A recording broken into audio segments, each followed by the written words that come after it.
media.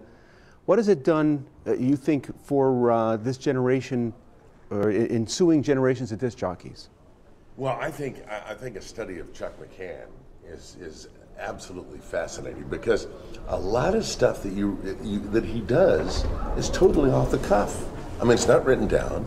He may have a little idea in his head, but it's totally off the cuff. And when things happen, as they do when you're doing stuff live, he makes it a part of the show. And it turns out that it's prepared, and it brings a tear to the eye of the shotgun. Oh my God. Only you can prevent forest fire. That's how I lost my hair. My hair caught on fire.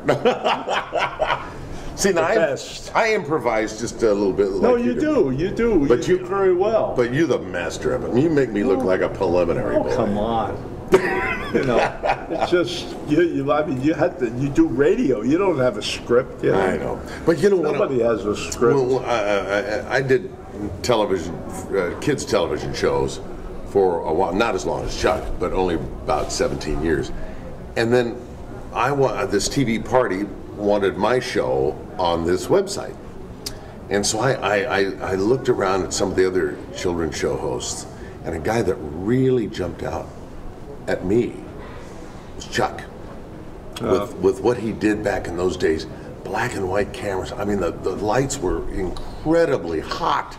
As a matter of fact, Chuck has a story about when. Why don't you tell that story about the hot lights? Oh, I went into the studio. The first time I went in there was we had 10K. That's 10,000 watt lights over us, and. I went in, and if you put your hand down on a Formica table, which they rolled around, you know, you had like a countertop, you would actually burn your hands. You'd go, gee whiz, you know.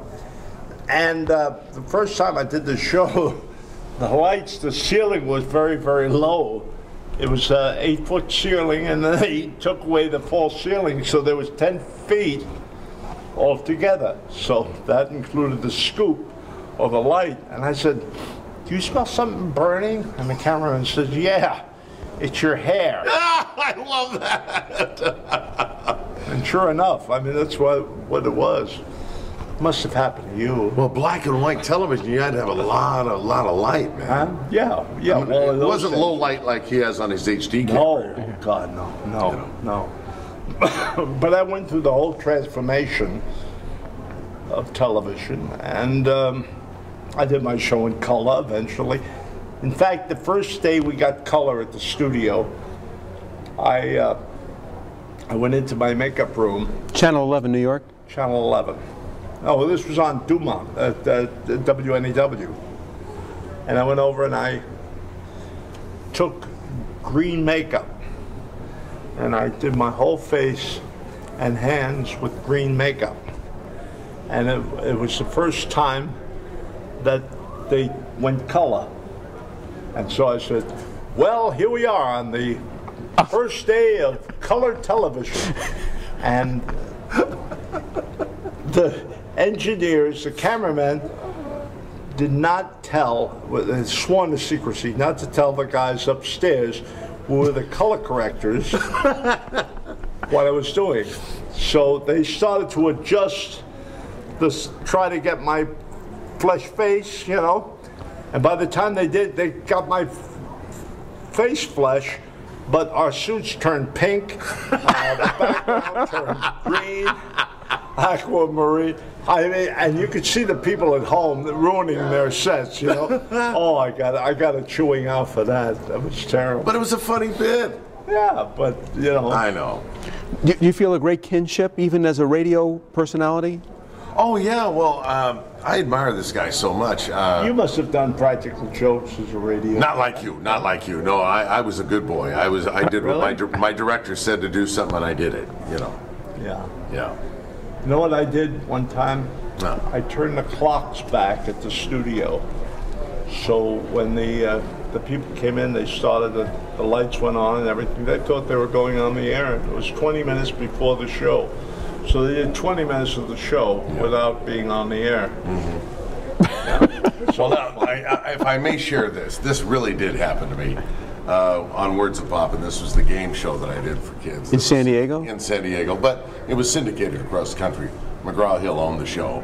But now, we did 5 shows a day, because, Sure. didn't want to 5 different changes and all that stuff. So this didn't happen on the air, but this happened off the air. We had a producer that screamed at the top of her lungs when something went wrong. If I did something wrong, I could hear it in the headset of the floor director, So anyway, we did a hangman game. You put the first letter down and then the last letter, and then the kids are supposed to, So the guy who's running the letters backstage, he put one letter down, and then he put another letter down that he wasn't supposed to, and then he pulled it back up, But then the kids already saw it. Yeah. So Carol Nafee, this producer, she's yelling and screaming because we're trying to do this live, but she stopped tape. And so anyway, she yelled and screamed. And poor Bob, he's just a really nice guy. He was so sad. And I had my lavalier on. Mm-hmm. So Carol took off, and Bob was almost in tears. And I went backstage, and I said, Bob, don't worry about it, man. She's a hothead. Don't worry. Just fuck it, man. Don't worry about it. Just fuck it. And just piss on it. And so you got to realize my lav was hooked up to the audience. All the kids heard me say, fuck. Oh, man. My wife, My wife comes out of the audience, Linda, and she goes, hey, your mic. I get, yeah, it's my mic. What, get the fuck out of here. No. So anyway, that's my little story, and I'm sticking to it. Yeah, it's stuck with it. It's not that. By the way, I'm selling pens and pencils. Are you? Would like to buy any? Hey, am I taking you away from selling books, or did you get? Well, let me get the hell out of here. No. Who'd want to buy my book? Oh, it's okay. What's the book called? Don wants to buy it. It's been so long since I saw one, I forgot. No, I'm kidding. So.